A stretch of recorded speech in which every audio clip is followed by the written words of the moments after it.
በአዊ ብሔረሰብ አስተዳደር በተያዘው የክረምት ወቅት ከ82 ሚሊዮን በላይ ችግኞች እንደሚተከሉ የብሔረሰብ አስተዳደሩ ግብርና መምሪያ አስታወቀ።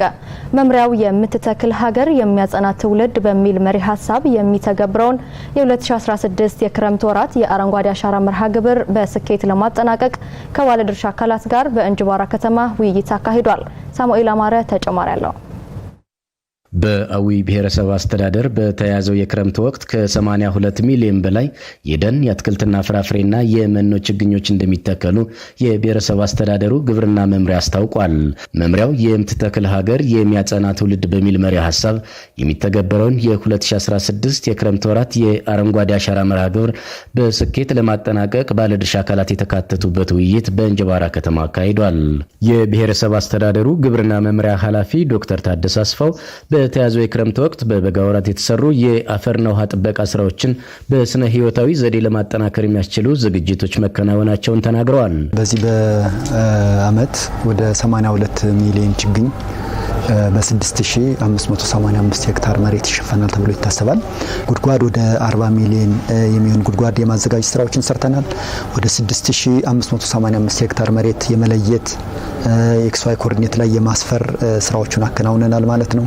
ተፋሰሶችን የመለየት ማህበረሰቡን የማንቃት ችግኝ በጥራት በብዛት ቅድም ገልጽ የነበሩትን ችግኝ የማዘጋጀት ስራዎችን እያከናወንን እንገኛለን ማለት ነው። ባለፉት 5 ዓመታት የተተከሉ ችግኞች በተሻለ ቁመና ላይ እንደሚገኙ ያነሱት መምሪያ ኃላፊው የተገኙ መልካም ተሞክሮዎችን በማስፋትና የነበሩ ድክመቶችን በማረም ዘንድሮ የሚተከሉ ችግኞችን የጽድቀት ምጣኔ ለማሳደግ ይሰራል ነው ያሉት። አጠቃላይ 5 ዓመት አሻራ መርሃ ግብር ላይ ጽድቀት መጠናችን እንደ ብሔረሰብ አስተዳደር ወደ 79.5% ነው ማለት ነው። ከዚህ ውስጥ ላይ የነበረው ድክመት አንደኛ አልፎ እንስሳትን መልቀቅ፣ ሁለተኛ ነገር ደግሞ በጎርፍ ማስፈላት፣ በሶስተኛ ደረጃ ያለ መኮትኮት ባህርም ማስፈላት የመሳሰሉ ነገሮች ጉለቶች የነበሩበት ነው ማለት ነው።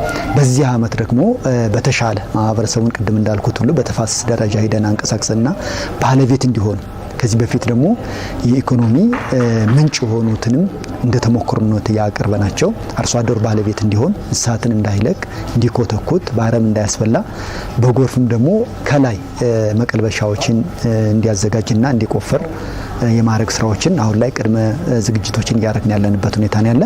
በዚህ አመት ከባለፈው በተሻለ የጽድቀት መጠኑ ከፍ እንዲል አልመን ሰራን ብለን እናስባለን። በመድረኩ የተገኙት የአዊ ብሔረሰብ አስተዳደር ዋና አስተዳዳሪ ቴዎድሮስ እንዳለው በበኩላቸው ሁሉም የልማት ስራዎች ከሰላም ጋር ተቀናጅተው መፈጸም እንዳለባቸው አስገንዝበዋል። ዛሬ እኛ ላይ ከትላንት የመጣ መልካም ነገር አለ፣ ከትላንት የመጣ ብልሽት አለ።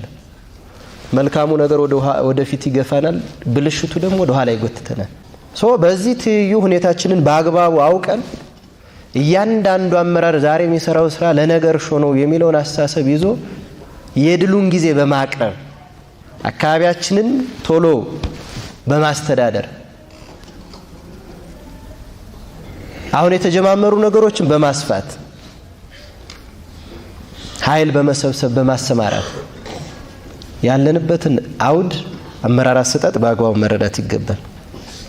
እነዚህ ሁሉ ዛሬ የምትገመግሟቸው ተግባራት በጸጥታ በሰላም መሰረት ላይ ተመስርተው የሚሰሩ ስለሆነ እያንዳንዱ የግብርና ባለሙያ የሰላም አምባሳደር ሆኗል። የትምህርት ባለሙያ የጸጥታ አምባሳደር ሆኗል። አመራር አፕሮፕሪየት አመራር እየሰጠ ነው ወይ የሚለውም ማየት አለበት። በመድረኩ ከብሔረሰብ አስተዳደር ወረዳዎችና ከተማ አስተዳደሮች የተውጣጡ የስራ ኃላፊዎችና የዘርፉ ባለሙያዎች ተሳትፈዋል።